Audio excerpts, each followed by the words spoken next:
Right, so why people even talk like he the best at, he didn't even fight at 135 yet. Right.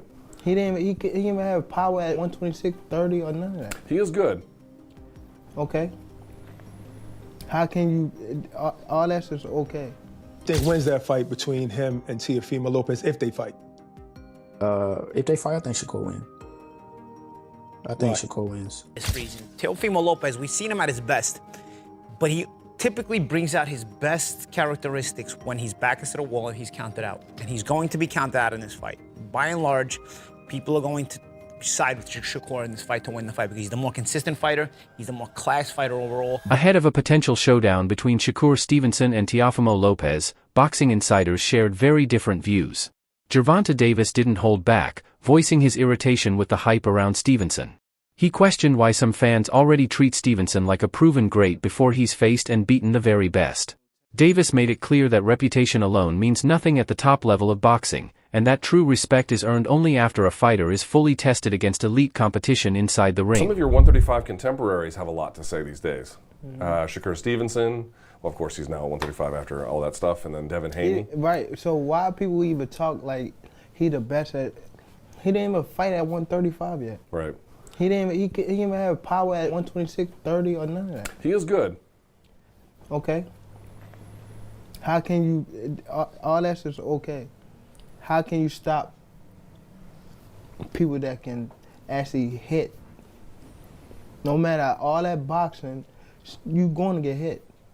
Paulie Malignaggi and Chris Algieri weighed in on the matchup by looking beyond just skills and focusing on public perception. Paulie noted that Lopez often gets overlooked, partly because Stevenson has more mainstream attention, a bigger fan following, and stronger media presence. This leads many fans to automatically favor Stevenson. Still, Paulie stressed that fight night is where hype fades and reality takes over. He believes Lopez has the chance to rise to the occasion, exceed expectations, and show the world what he's capable of. In Paulie's view, this fight could be Lopez's moment to prove he belongs at the very top, and possibly even secure a clear win. With this situation, because Teofimo is at his most dangerous when he's counted out.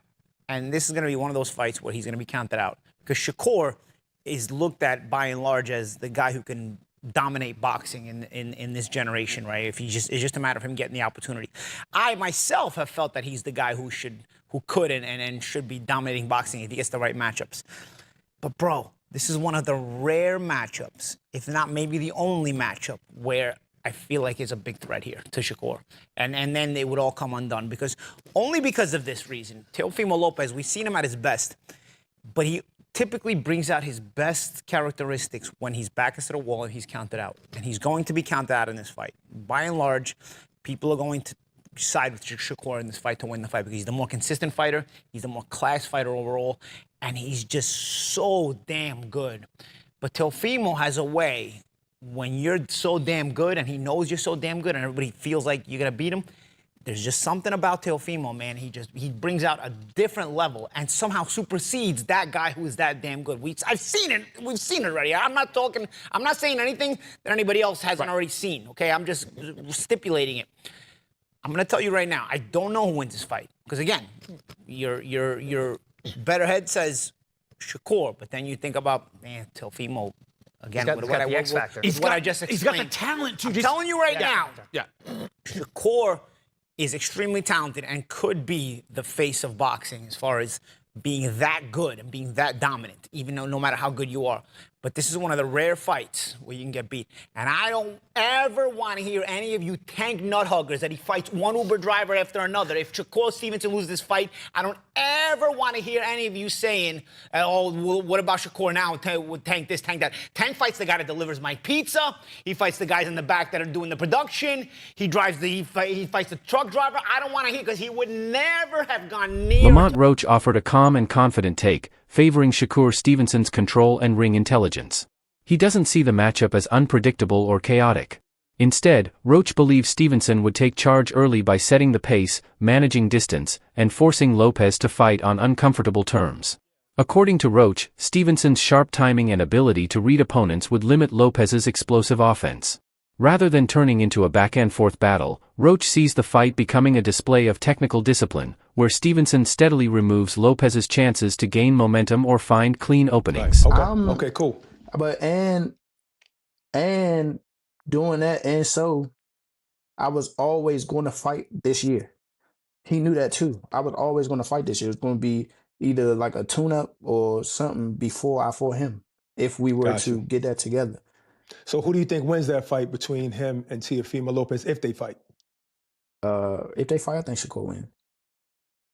I think Shakur wins. And I don't think it's going to be like a super tough fight either. I think he just,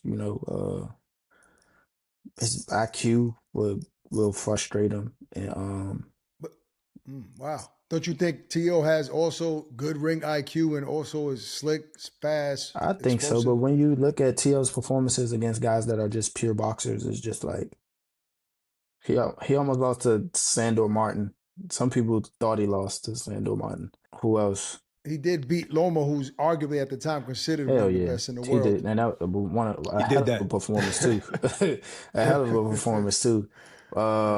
So yeah, I mean, I think he's hit or miss. You got to think he got stuff. He a little cuckoo too. Like he has like a little mental lapses every once in a while. Look at the Kambosos fight. Like that's a fight that people would never expect Kambosos to win, and he won a grueling match against him as well.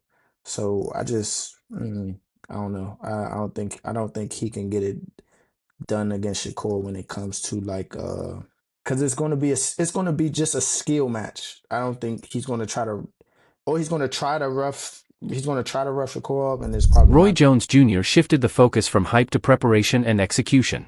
He warned that Lopez cannot afford even brief lapses in concentration against someone as precise as Stevenson. Jones explained that Stevenson excels when opponents lose structure or hesitate, quickly punishing mistakes with sharp counters and smart positioning. While Jones acknowledged Lopez's natural talent, he emphasized that talent alone won't be enough. Against a fighter like Stevenson, every round counts. Once Stevenson builds a lead and gains control, Jones believes it becomes extremely difficult for opponents to turn the fight around. Stylistically, man, how does Shakur beat Tio and vice versa? Stylistically, how does Tio beat Shakur? Stylistically, Tio got to go in and go for broke. He got to go gamble. He got to take some, get some, and that's his only way to win. If he stays outside of boxes, Shakur gonna pick him apart. Shakur's a polished boxer with some of the best feet in the game right now, and he's a defensive-minded fighter, which is very smart. It's hard to hit him. He makes you gamble to hit him, and he's gonna be a tough one to deal with. But if Teofimo is willing to gamble to beat him, then Teofimo can definitely make it. Raleigh Romero brought a contrasting view, calling the matchup a true 50-50 fight. He pointed out that both Stevenson and Lopez are proven world-class fighters who have already competed at championship level. Romero doesn't see either man as clearly superior in ability. Instead, he highlighted their different styles and suggested the outcome would depend on who successfully enforces their game plan first. From his perspective, the fight's result would come down to timing, confidence, and in-fight adjustments, not pre-fight rankings or reputation. I think it's a great fight. Yeah. I think it's a great fight. You'll really see, because I mean, at the end of it, they're both Olympians. They're both multi-division world champions. Tio is an incredible fighter, and Shakur is an incredible fighter. Shakur has a really high boxing IQ and Shakur coming out from I'm telling you, it's gonna be a good